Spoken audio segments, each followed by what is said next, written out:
Do you ever wonder why you do the things you do? Do you ever take time to just sit back and daydream?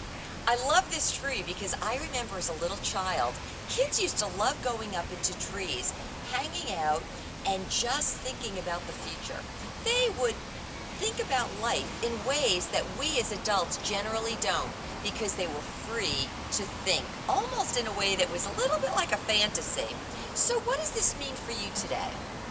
You might be at home as a mom or a housewife. You may be caught in a very, very stressful career.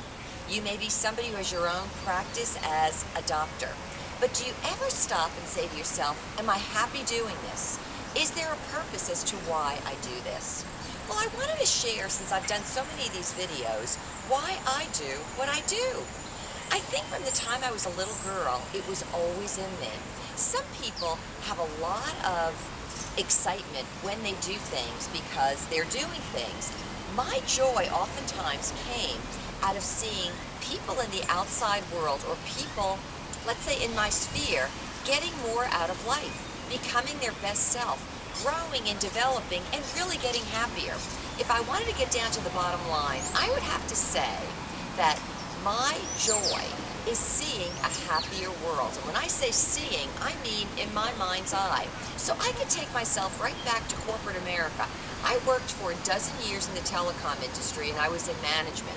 I have to tell you something. What I was doing was absolutely boring to me.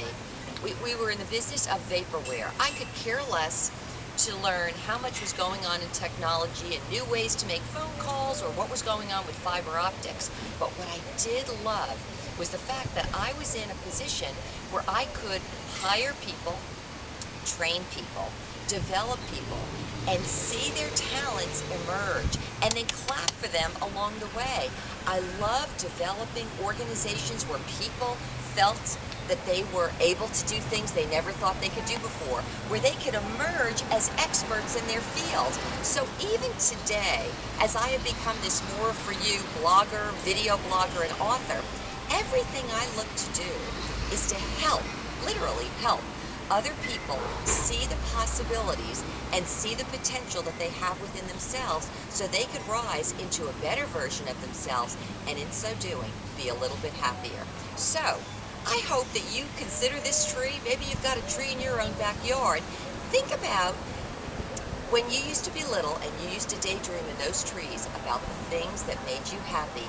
And wherever you are today, whatever it is you're doing, remember that and let that be the focus and the center point of everything you do, so that when you do things, you know exactly why you're doing them and you're happier for it.